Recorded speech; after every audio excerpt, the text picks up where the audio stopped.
Meus amigos, mais um informativo aqui do TSE, dessa vez na semana do dia 6 de novembro até o dia 10 de novembro. Confere aí após a vinheta.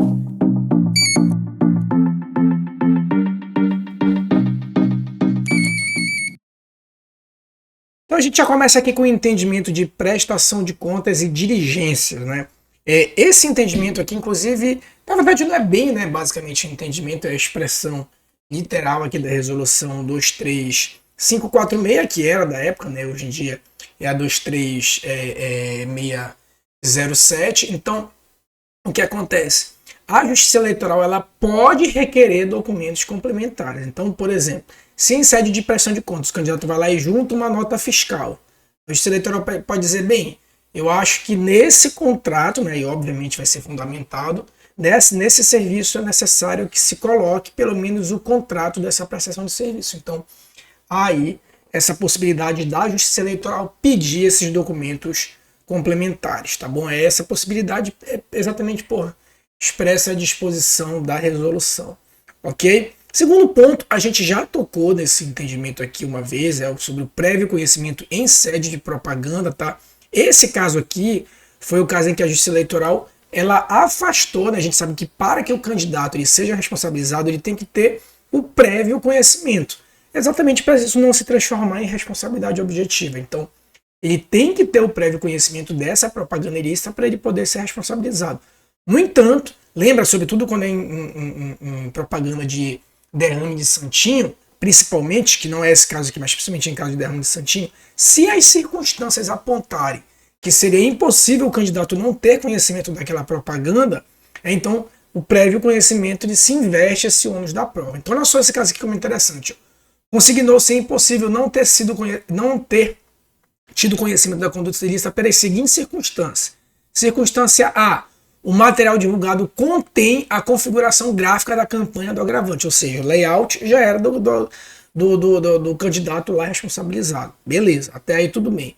Segundo indicativo, o veículo de grande porte circulou no período de campanha com a propaganda de dimensões exageradas pelo município, né? Ou seja, era um veículo que possui modesta extensão geográfica e é domicílio eleitoral do agravante, no caso do candidato. Ou seja, o veículo que continha a propaganda ilícita e tinha dimensões gigantescas circulava no município, como era um município do interior de dimensão geográfica modesta, então não teria como o candidato não ter conhecimento.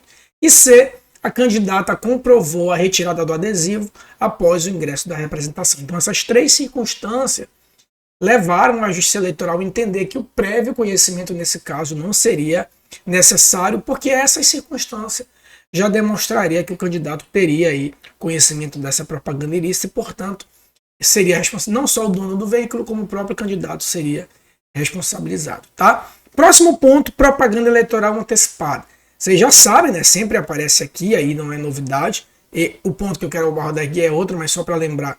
Toda a propaganda eleitoral realizada antes do dia 16 de agosto, via de regra, é considerada propaganda ilícita, propaganda antecipada, salvo as chamadas excludentes de propaganda antecipada lá do rol do artigo 36A. Desde que não tenha voto, pedido explícito de voto ou chamadas lá palavras mágicas, né? Lembre de mim, estamos juntos no primeiro domingo de outubro.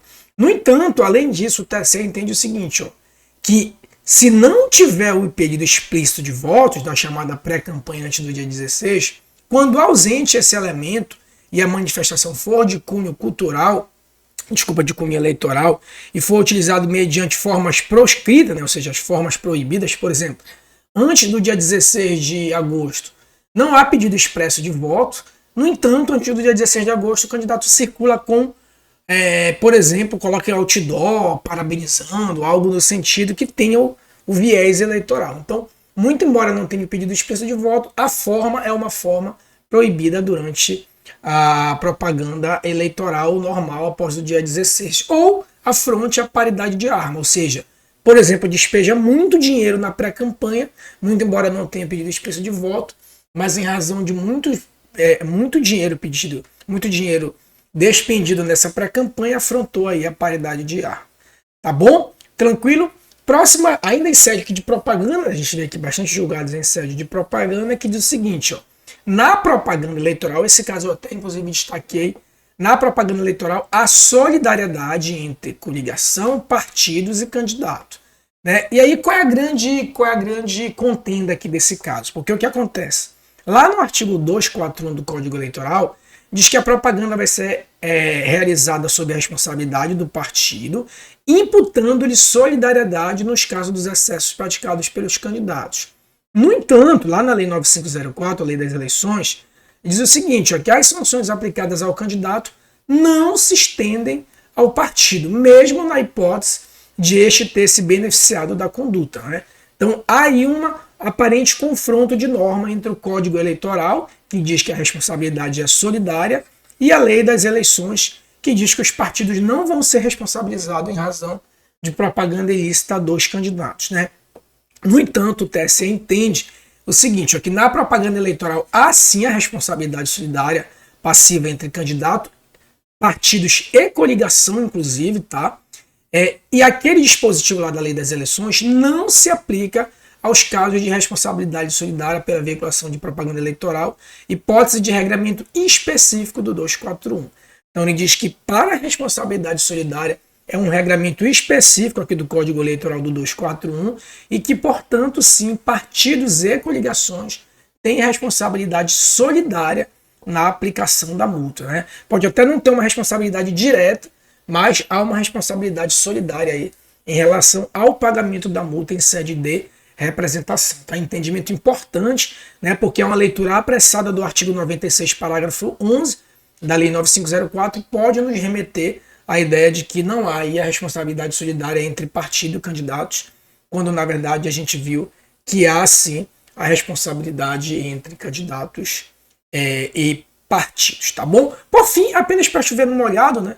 É o entendimento que sempre tem aqui, que é o princípio da proporcionalidade em sede de prestação de contas, quando o limite das irregularidades ficar ali no máximo em 10%. Né? Então, são 3 os requisitos do princípio da aplicação da proporcionalidade em sede de representação de contas. A ausência de má-fé, né? Então o candidato não pode ter a má-fé naquela irregularidade apontada, então a ausência de má-fé, né? Que não ocorra o comprometimento no balanço contábil, né?